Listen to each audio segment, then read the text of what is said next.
Pero en este momento, Darío, para desarrollar esta noticia, tengo a un invitado, a un súper invitado. Él es mi coronel Luis Alberto Villamarín Pulido, tiene más de 40 libros escritos acerca de seguridad, es un experto en seguridad nacional, en geopolítica, aparte integró la Fuerza Pública muchos años. Mi coronel, bienvenido a D-News Latinoamérica y contémosle a los televidentes cuál es su análisis previo de la situación que en este momento se vive en el Cauca. Bienvenido. Gracias, Estefanía. Buenos días a toda la audiencia. La situación que está viviendo el Cauca es increíble, es falta absoluta de gobierno, falta de estrategia, una combinación de todos los factores negativos como son el narcotráfico, la minería ilegal, el terrorismo, la falta de Estado, la connivencia de muchos sectores de la sociedad con estos delincuentes y la ausencia de responsabilidad de los dirigentes locales. Y todos se lo han querido trasladar, como históricamente lo han hecho, a las fuerzas militares. Usted, que sabe mucho de estrategia, de planeación, también conoce la fuerza militar desde el interior. ¿Qué es lo que pasa con los hombres que están en el Cauca? No tienen suficientes insumos, no tienen apoyo del Estado. ¿Por qué les está quedando tan difícil combatir a la guerrilla en esa zona? Mire, aquí hay un punto interesante, Estefanía. Resulta que las tropas que están en el Cauca son orgánicas del ejército, pero no dependen del comando del ejército, sino dependen del comandante general, y ahí hay una dicotomía, porque el comandante general no tiene la posibilidad de apoyarlos como si la tiene el ejército. Entonces tienen que hacer todo un proceso administrativo de va y viene. En segunda medida, las tropas están desmotivadas porque el señor Petro y el ministro de Defensa, que es un inepto, no han sido capaces de darles claridad. Y los militares funcionamos es a partir de órdenes claras, precisas, lógicas, concisas y oportunas, y eso no se ve ni del gobierno a nivel nacional ni del ministro de Defensa. Ya que está hablando de órdenes, ayer el presidente tomó una gran decisión y es cambiar al comandante del ejército. ¿Qué opina de esto? Eso no resuelve absolutamente nada, Estefanía. Resulta que el señor general Ospina salió como un fusible que tenía Petro para reventar lo que estaba sucediendo. Y enseguida nombró a un señor que él mismo retiró del servicio, no se sabe por qué lo hace, de volverlo a llamar. Entonces, si no tiene la claridad para manejar las tropas, si el gobierno nacional tiene una estructura clara, si la dirigencia local no se compromete y la población civil sigue en esa connivencia con minería ilegal, narcotráfico y terrorismo, simplemente el problema se dilata y el señor Petro tendrá la disculpa que él es víctima de que no le ayudan las derechas a la paz y que las fuerzas militares son incapaces cuando el incapaz es él y su ministro de Defensa.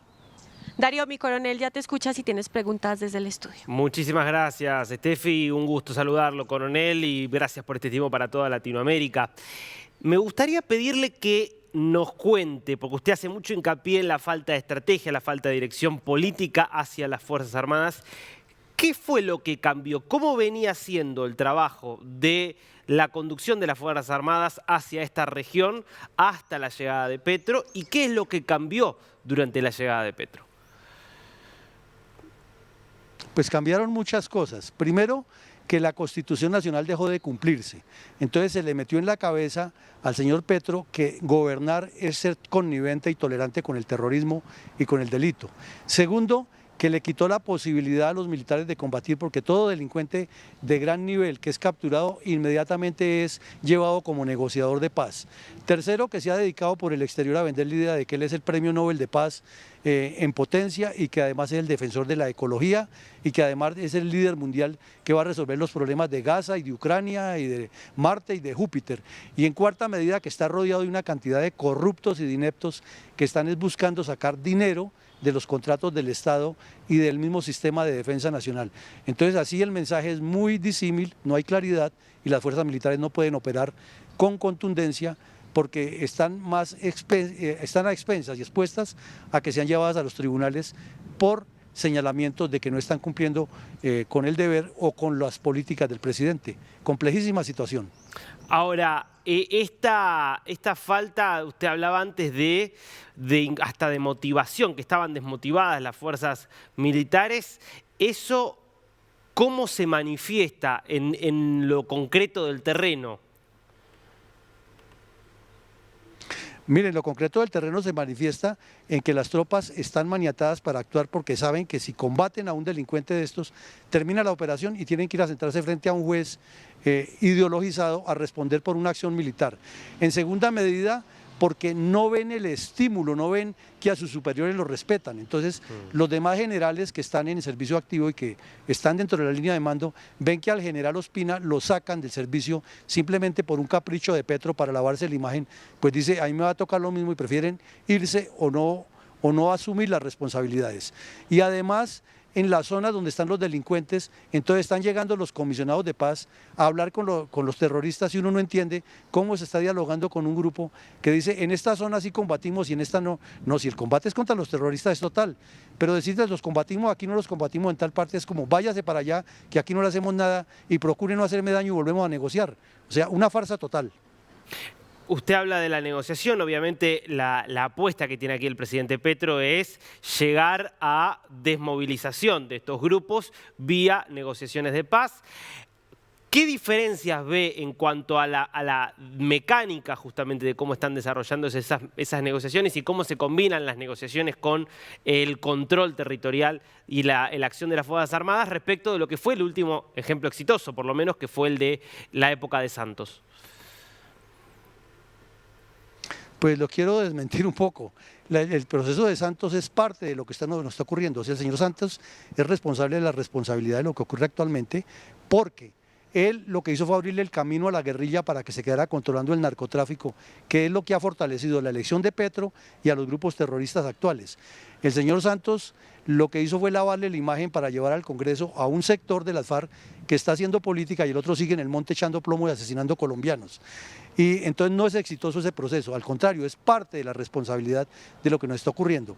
Y el señor Petro lo que ha hecho es dedicarse a buscar su premio Nobel, siguiendo el ejemplo de Santos, que es la misma trapacería, a aparecer como un supuesto líder del mundo, pero no a llevarle las soluciones que requiere el país, ni que requieren las fuerzas militares, porque no tiene claridad estratégica y no tiene objetivos claros, distinto a su interés de figurar y no al que necesita Colombia.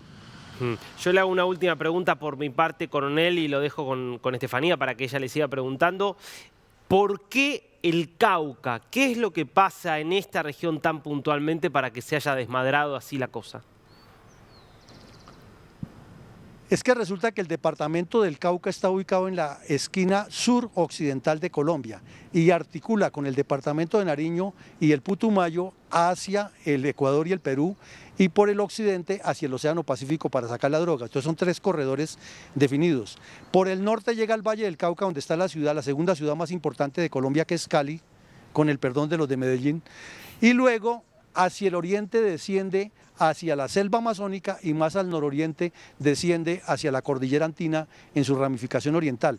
En ese nodo, las guerrillas, desde los liberales de la época de los 50 hasta los comunistas de la época actual y los narcotraficantes, han desarrollado toda su proyección geoestratégica hacia el centro del país para tomarse a Colombia. Y además el departamento del Cauca es una Colombia pequeñita, tiene selva, montaña, una parte muy cálida, tiene ríos, tiene recursos naturales y tiene narcotráfico por montones. Entonces es un escenario ideal para desarrollar este proceso, además por la mixtura de razas que hay indígenas, mestizos blancos, mestizos negros y negros.